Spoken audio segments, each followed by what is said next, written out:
राजनीति, आंदोलन, किसान, करप्शन, गरीबी, इन सभी मुद्दों पर आवाज उठाएगा अब तक न्यूज इंडिया।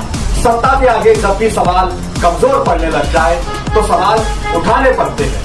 बोल के लफ्ज आजाद है तेरे, बोल के सच जिंदा है अब तक।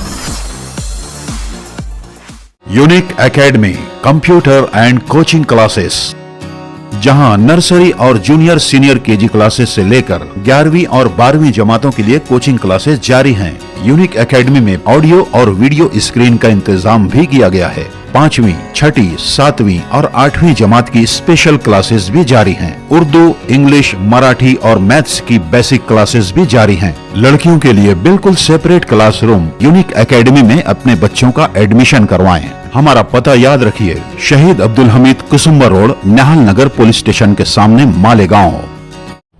दर्शकों, स्वागत है आप सभी का अब तक न्यूज इंडिया पर। आज से अब तक न्यूज इंडिया चुनावी एनालिसिस शुरू कर चुका है और हमारा आज का ये पहला शो है जो हम मालेगांव बाह्य के लिए बना रहे हैं, जिसमें आज के हमारे एपिसोड का सवाल ये है कि मालेगांव बाह्य से किसको चुनाव लड़ना चाहिए और किसको रुकना चाहिए। आइए बात करते हैं आज के होने वाले इस महाराष्ट्र के चुनाव मालेगांव बाह्य हल्का नंबर 115 पर हमारा एनालिसिस। मालेगांव बाह्य हल्का नंबर 115, जहां पर देश की आजादी के बाद से लेकर कई राजनेताओं ने राज किया, लेकिन सबसे ज्यादा राज हीरे परिवार का रहा है। हीरे परिवार के 2004 के राजनीतिक सफर के खत्म होने के बाद दादाजी दगड़ू भुसे, जिन्होंने 2004 में प्रशांत दादा हीरे को भारी बहुमत से पराजित करते हुए अपनी विजय दर्ज की थी, और तब से लेकर अब तक मालेगांव तालुके में दादाजी दगड़ू भुसे का राज है, दबदबा है और वो कई सालों से यहां पर अपनी राजनीति कर रहे हैं।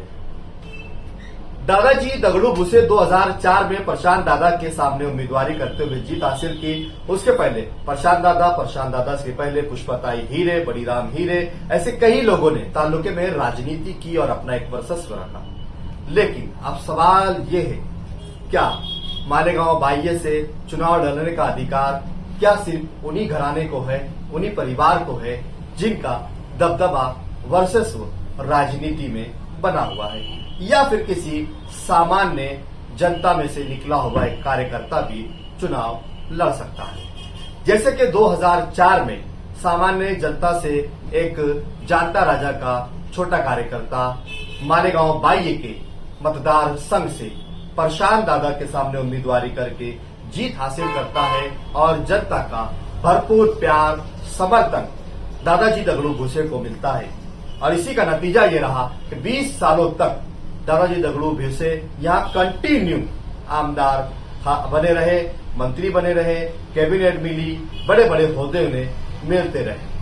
अब फिर 2024 के असेंबली इलेक्शन का बिगुल बज चुका है। अब कौन कौन उम्मीदवार है? सबसे ज्यादा नाम यहाँ पर 3 नाम चर्चित बताए जा रहे हैं, जिसमें महायुति की ओर से रनिंग आमदार दादाजी भुसे, तो वहीं महाविकास आघाड़ी की ओर से उद्धव बाला साहेब शिवसेना पक्ष के उम्मीदवार अद्वय आबा हीरे पाटिल, इनका नाम भी यहाँ पर पक्ष की ओर से डिक्लेयर कर दिया गया है। फिर से हीरे घराने मालेगांव बाह्य की राजनीति में सक्रिय हो गए हैं और फिर चुनाव लड़ने के लिए दादा भुसे के सामने अपनी उम्मीदवारी जाहिर कर दी। तो वही 20 सालों से दादा भुसे को सत्ता में रखने के लिए, सरकार में रखने के लिए, आमदार रहने के लिए जो अपना साथ और समर्थन देते रहे, जिनके नाम और फोटो का कहीं बैनरों पर इस्तेमाल होता रहा। सभाओं में सबसे ज्यादा चर्चित रहने वाले बंडू काका बच्चा, जिन्होंने 20 सालों तक दादा भुसे का साथ देकर आमदार बनाने में अहम किरदार निभाया। इस मर्तबा खुद उन्होंने भी यहाँ पर अपनी उम्मीदवारी डिक्लेयर कर दी है, लेकिन अभी तक किसी भी पक्ष की ओर से ऐलान नहीं किया गया है। महाराष्ट्र में महायुति और महाविकास आघाड़ी की ही 2 सीटें बताई जा रही है। जिस जगह पर महायुति की सीट होगी वहां पर उसके सामने सिर्फ महाविकास आघाड़ी की ही सीट होगी। बंडू काका बच्चा इस वक्त आजाद उम्मीदवार और उनकी एक संगठन है 12 बलुतेदार मित्र मंडल की संगठन से चुनाव लड़ने का ऐलान कर चुके हैं और मैदान में उतर चुके हैं। तो वहीं निखिल पवार जो मालेगांव बाह्य के मतदार संघ में कई सालों से सामाजिक कार्यकर्ता और हामी मालेगांव कर विधायक संघर्ष समिति के बैनर तले वो नागरिक सुविधा समिति के बैनर तले के न्याय के लिए कहीं आंदोलन और जो नाइंसाफियां जनता के साथ होती है उसके खिलाफ आंदोलन छेड़ने का काम हामी मालेगांव कर विधायक संघर्ष समिति के अध्यक्ष निखिल पवार वो भी यहाँ पर चुनाव लड़ने की पूरी तैयारी है। ये एक सामान्य नागरिक जनता से जुड़ा हुआ वो यहाँ पर तैयारी कर रहा है। क्या निखिल पवार को मालेगांव बाह्य हल्का नंबर 115 से उम्मीदवारी करनी चाहिए? क्या एक सामान्य जनता के परिवार से आए हुए शख्स को उम्मीदवारी करने का अधिकार है? क्या जनता निखिल पवार का साथ वो समर्थन देगी? क्या निखिल पवार को इस मैदान में उतरना चाहिए? वहीं दूसरा एक नाम कई सालों से गोर गरीब कष्टकरी मेहनत करी किसान आदिवासी दलित वो सभी वर्ग सभी जातियों के लिए छोटी छोटी मूलभूत सुविधाओं पर आंदोलन करने वाला लड़ने भिड़ने वाला रास्ते पर उतरकर अपने हक व अधिकार के लिए जनता के लिए गोर गरीब लोगों के लिए न्याय मांगने वाला शेखर पगार, क्या शेखर पगार को भी चुनावी मैदान में उतरना चाहिए? जनता का सबसे अहम किरदार शुरू होता है अब कि किन लोगों ने 5 साल आप लोगों के लिए अपना वक्त दिया, मेहनत की। कौन जनता का असली हमदर्द है? कौन गोर गरीब कष्टकरी मेहनत करी किसान शेतकरियों का असली हमदर्द है? कौन है जो आपकी आवाज को उठाता है? कौन है जो आपके लिए लड़ता है? क्या ऐसे लोगों को आगे आना चाहिए? क्या जनता ऐसे लोगों को मौका देगी? क्या जनता ये चाहती है कि एक गरीब परिवार का बेटा इस मर्तबा मालेगांव बाह्य से आमदारगी लड़े और जनता उसका साथ देगी? क्या ये सवाल यहाँ पैदा होता है। या फिर उन्हीं लोगों का अधिकार इस सीट पर बना रहेगा जो लोग वर्षा बरस से राजनीति में राजकारण कर रहे हैं, यहाँ पर अपनी उम्मीदवारी कर रहे हैं और वो किसी को आने देना नहीं चाहते। क्या हीरे परिवार का ठेका है कि वही यहाँ पर मतदान लड़े? क्या भूसे परिवार का ठेका है कि वही यहाँ मतदान करे? या फिर उनके साथ 20 सालों से राजनीति करने वाले राजकारण में उनके साथ रहने वाले लोग ही यहाँ पर चुनाव लड़े? क्या आम और सामान्य जनता के हक व अधिकार के लिए आवाज उठाने वाले, उनके लिए लड़ने वाले, भ्रष्टाचार के खिलाफ मोर्चे बुलंद करने वाले, जनता की मूलभूत सुविधाओं के लिए लड़ने वालों को इस मर्तबा ताल्लुके की जनता मौका देना चाहेगी या नहीं देना चाहेगी? चुनाव आता है, पैसे की ताकत पर बात की जाती है, सत्ता का दुरुपयोग करने की बात की जाती है, अपने पावर के इस्तेमाल से जनता को डराकर धमकाकर खरीदकर पैसों के बलबूते पर खरीदकर वोट लेने की बात की जाती है। यहाँ चुनावी मैदान में देखने को मिलता है कि साम दाम दंड भेद सभी हथकंडे अपनाकर चुनाव लड़ने की रणनीति अपनाई जाती है।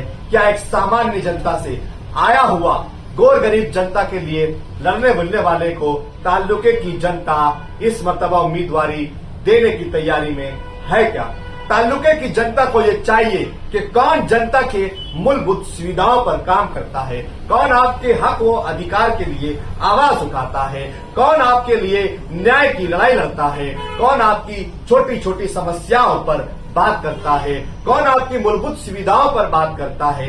क्या ऐसे लोगों को इस मर्तबा इस चुनाव में मौका मिलना चाहिए या नहीं मिलना चाहिए? ये ताल्लुके की जनता को सोचना होगा। आज का हमारा एनालिसिस ताल्लुके की जनता को जगाने के लिए है कि ताल्लुके का अगला आमदार किसको होना चाहिए, कौन होना चाहिए, किसका अधिकार है, कौन इसके लायक है। इसकी यहाँ पर नैतिक जवाबदारी जनता की बनती है कि किसको आगे लाया जाए और किसको घर बिठाया जाए। क्या हर मर्तबा आजमाए हुए को ही आजमाया जाएगा? क्या किसी नए को मौका नहीं दिया जाएगा? जनता इस मर्तबा क्या फैसला लेगी? जनता क्या निर्णय लेगी? या फिर जनता भी पैसों पर बिकेगी या जनता भी मतलब परस्त बनेगी? जनता को चाहिए सोच समझकर फैसला ले। उम्मीदवारी किसको मिलनी चाहिए? कौन जनता का असली हमदर्द है? कौन आपके मसाइल पर बात करेगा? कौन आपकी समस्याओं पर बात करेगा, कौन आपके हक अधिकार के लिए आवाज उठाएगा। इस मर्तबा ताल्लुके की जनता का क्या निर्णय होगा, कमेंट बॉक्स में आप हमें जरूर बताइएगा कि आप क्या सोचते हैं, आप क्या चाहते हैं, आपके मन में किसका नाम है, आप किसको ताल्लुके का अगला आमदार देखना चाहते हैं, आप सत्ता परिवर्तन करना चाहते हैं, क्या आप चाहते हैं इस मर्तबा किसी नए उम्मीदवार को मौका मिलना चाहिए। कमेंट बॉक्स में हमें जरूर बताइए कि ताल्लुके की जनता क्या सोचती है, ताल्लुके का अगला आमदार किसको होना चाहिए, कौन होना चाहिए, या फिर इन तीनों उम्मीदवारों में से आप किसे पसंद करते हैं।